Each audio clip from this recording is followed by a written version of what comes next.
And is it recording? All right. I'm with Bill and Lizzie, who make up the duo called Toast Garden. So why Toast Garden? It's a bit of a long story, isn't it? It is. We have a bit of a history of having ridiculous names from like a situation that arises. We used to have another duo that we called Proof Only because we had photos taken and we only got the proofs and it had Proof Only watermark on it. And we thought, why don't we just call ourselves that? We can just use these. So that was that. But then the Toast Garden name came about. It's probably a bit of a boring story, but my dad always tromps through my mum's garden in these wide sandals, and she's complaining about it, how he like kills stuff and sprays the wrong thing. So it's a bit like when someone comes in and takes over when you didn't ask them to and not necessarily improve the situation. It's like, oh, you've brought your wide sandals in, you've come in over my... Yeah, you come in with your wide sandals. So we started using wides, you tromp through my garden in your wide sandals, no matter what it was. If we were doing something, the other one come in, oh, you're coming in with your wide sandals and tromp through my garden. And then Lizzie was making toast, and I think I went in to try to take over, and she said, oh, you're tromping through my toast garden now. And that'd be a funny name for a duo. We're on YouTube. We had like three subscribers. We thought, wow, no one's going to care. So we just called ourselves that. Off you go. Well, let's talk about ukuleles. So yes. My first question is, so are you low G string people, or are you regular high G string people? We're both. So I'm a low G-er. Yep. And I'm high G. And why is that? I play a lot of the solos and the fills and things in the tunes that we play together. And I just need, a lot of the times I need just those few extra low notes for things. Yeah, okay. So you basically give yourself 4 notes to solo with rather than 3. Yeah, that's right. So we can just go down to the G, and that works pretty well because a lot of the songs that we do, if they're in G, that's Lizzie's key. Oh, okay. And I also get that really low note, so you know that you're going to end up down there on that low note. And Lizzie, your ukulele's tuned just with a regular G string tuning. Yeah. And I think that works really well with us together because you kind of get the best of both worlds. Yeah, you fatten it up.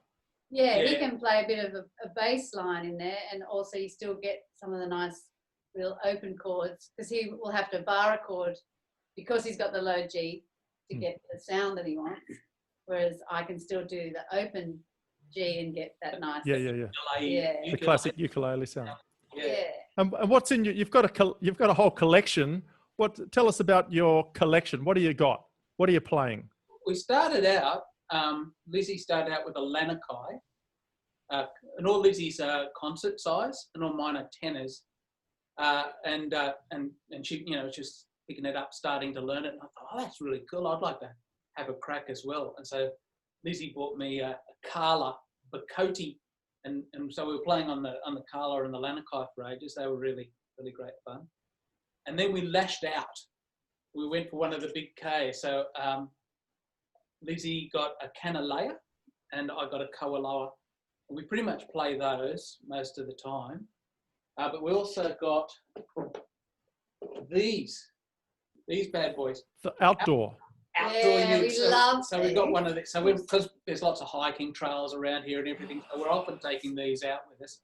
It doesn't matter where we are if they get wet. We actually did a video. We did a cover of the Beatles' Rain. Oh. And we thought, wouldn't it be good if we did that in the rain? So we did. So we took these out and did the cover in the pouring rain. And there's pictures of us out there like this. But it's great. What are they made of? Carbon fibre. Yeah, some kind of carbon fibre or something, I think. Yeah, so they do them out of a mould. And the sound it's a good quality sound? It's quite a trebly sound. But it's quite, it's not a bad sound we did there. And the thing about it is the intonation's really good all the way up the neck and everything. Yeah, we're really happy with them. Okay. And they're made in America somewhere, aren't they? Yeah, they are. In Bend, Oregon. Oregon, okay. Yeah. So we got those. And they're a little company too, so Yeah, they are. It's worth supporting the smaller businesses. Smaller guys. And then we got a Carla U bass, because we thought, it'd be kind of cool to put bass in on some of the songs. So we got that, played around with that. And then Lizzie got from Germany a Risa, which just looks like almost looks like a little Fender or something. Looks like a little Fender Strat. Looks like, yeah. And it's, so it's an electric, and it's, it just sounds like a... Does that have steel strings or nylon strings? It's got steel. So it feels really a lot like playing an electric guitar to play. And the strings bend really easily. And what's the size is like a tenor? Yeah. Do you want to see it? Yeah, give us a quick look. Yeah, so it's down here. When I'm bending the strings on just my normal uke, there's not a lot of real estate on the fretboard. Sometimes you can't bend it up to the note because you'll end up going off the edge.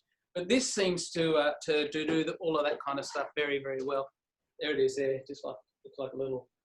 Oh, wow. Yeah, I saw that you were using it on, there was one of your clips on Instagram. You Really Got Me. Yeah.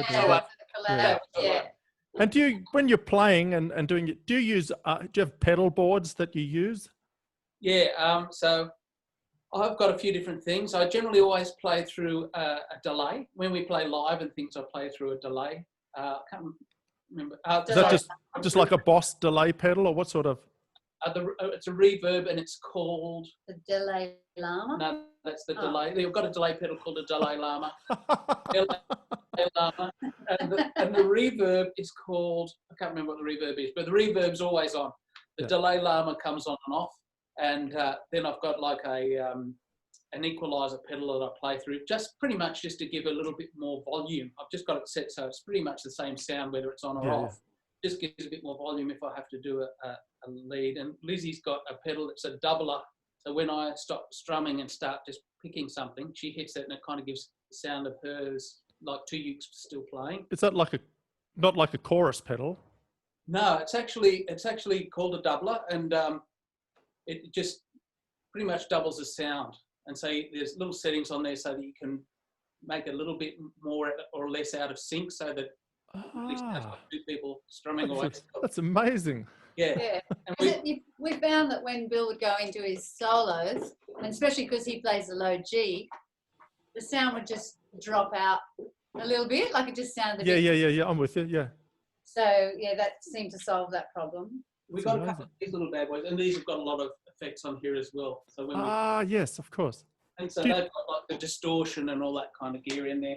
So and they run on batteries, so you can play outdoors with them. Yeah. And let's get on to your what's your strumming? So most of your strumming, you're using index finger? That's me. I definitely play like that Yep. most of the time. What about you, Bill? You do a lot of finger picking too. Do finger picking as well. We both do a bit of finger picking. But when I'm strumming, I'll use my index finger a lot. I use my thumb a bit on the up strums too. On the up strum, yeah, okay. And and I like to throw in those little triplets every now and then, the da-da-da, and I'll definitely use my thumb and my index finger. Yes, okay. So there's the other one that I do, which is that, and I learned this from James Hill. You know, James Hill. I don't know James Hill. He's the one that does that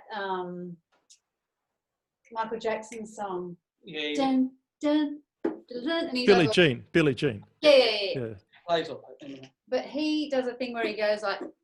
Yeah, okay, like a flamenco style. Yeah, so that's how I do my triplet, but you do it differently. I do it in reverse. He goes like that. Yeah, that's right.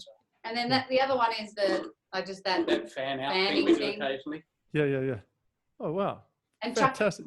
a bit of, And but you don't use, because you're coming from a guitar playing background, but you don't use plectrums? Nah.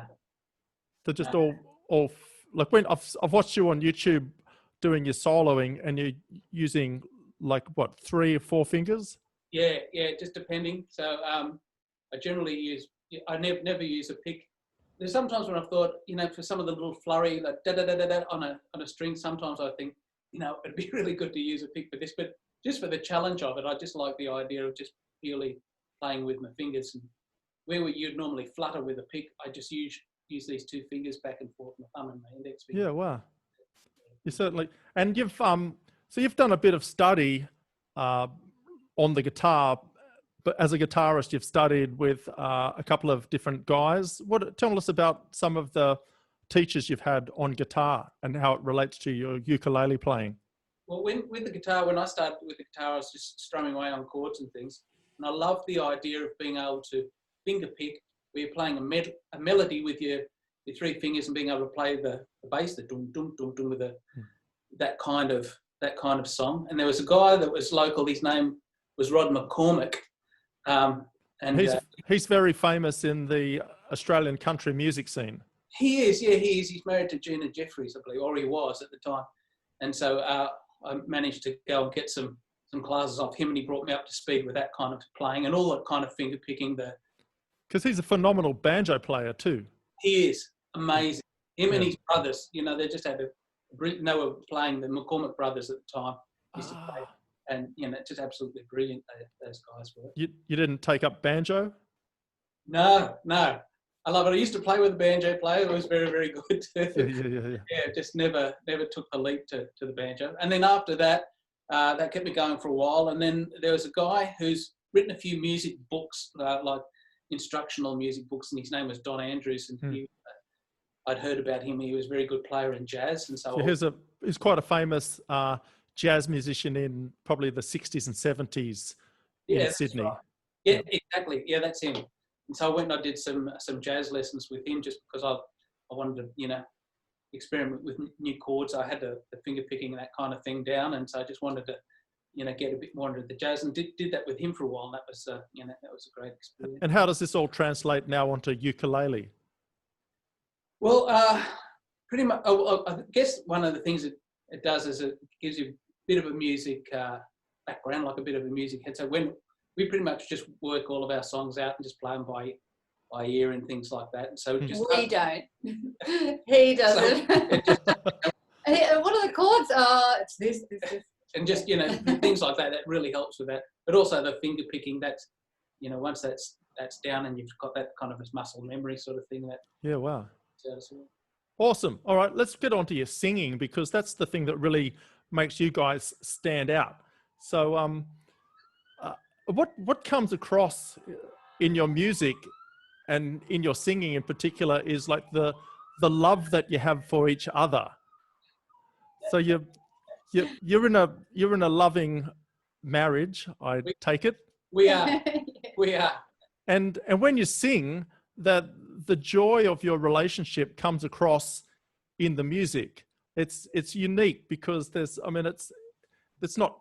Well, I mean, I'm sure there's others that do it, but it's not a common thing. There's quite a lot you see with like brothers and sisters, people are related, and they get that blend. But you've got like this blend out of something else. Yeah, it's funny. We absolutely love playing music together and singing together, and we've done it for so many years. And that's a comment that we often get. People can just see the joy that we actually have being together and playing together. When we're doing the shows in the schools, it was the same. That was the reports used to come back. Oh, these guys really seem to be enjoying working together. So it's genuine. Yeah, that's right. Yeah. So on the topic of that, so you must have. I mean, all couples have bad couple days. You must have some of them, or you don't have them at all. Not really. And if it's anything, it's like just the most ridiculous thing. Like, I can't even think. No. Yeah. So can you? We're pretty much peas in the pod. We don't really argue. So, Paul, ultimately, I was going to ask you: do you got any relationship tips? So maybe all husbands and wives would get a lot of good out of singing and playing ukuleles together. Absolutely. There's that saying: those who play together stay together. That's it. Yeah. Good advice. Those who play together stay together. So, and I have to say that's not my. I heard that from the lady that sold us our canaleas. So, yeah, she plays with her husband in Hawaii somewhere. Wow. Okay. And so with your singing, so you're both exceptional singers. Is singing something you like? Do you work on your singing as like a daily routine? Is it something you've studied and something you work on? Not really. No. Have you done classes at all? No, I've had we used to do musicals and things together. Hmm. So you get a little bit of that sort of formal training there as far as warming up and that kind of thing. But I think we're both sort of just natural, like we just sing how we naturally sing. I haven't really done anything to. You haven't. No, there's no formal study. No. But we absolutely love songs with harmonies, and we adore songs with harmonies. And so we've always done that. And if there's songs that don't have them in, we try to wedge them in any way we can. And there's no build up. We were just like straight from the beginning. There's harmonies. Yeah. Wow. So you've got a lot on YouTube, and but it seems like your Instagram is something that's growing. It's amazing, because we when we started with YouTube, we just put up a couple of videos. We really weren't thinking about growing that channel at all. It was just as a bit of fun and to show some friends on Facebook the videos. And so that's, ticked away over the years and it's gradually building up. But Instagram, we only started it this year and we've got a whole lot of love on Instagram. I think the thing is with Instagram too is you have a minute if you want to just put a cover in your stories, or not in your story, just as a post. So that was quite a challenge, just coming up with the 1 minute things. And it was a lot easier to come up with 1 minute covers and just be pushing them out a little bit more regularly than the things we were doing on YouTube. And it just absolutely just grew. It blew our mind. Absolutely blown away that we've got so many people. Well, like I said, the fact that you're a couple and singing such great harmonies, I haven't seen much of that. I don't think I've seen any others doing what you do on Instagram. So it is unique. Yeah, I think that's probably a thing as well. The fact that it's just a little bit different from that point of view. Yeah, okay. And so the latest thing I've seen you doing on Instagram is doing collaborations with people from other parts of the world. So how does that work? That was amazing. We knew collaborations were a thing on Instagram, and we were a bit terrified. There was a guy that we knew that said, "Oh, maybe we should collaborate one day," and we were terrified of it, thinking, "Just don't know how we do this. We don't know how we'd come out of what, And now we've done it with people from all different countries, and we were talking about it today and saying it doesn't really feel real. We've done it with people from the USA, UK, Argentina, France, and Italy, and yet we've never left our house. It was really, really strange. But we love, I can't tell you how much we just love playing with those people. It's just such a great thing that just makes the world so small. Yeah, sharing the love.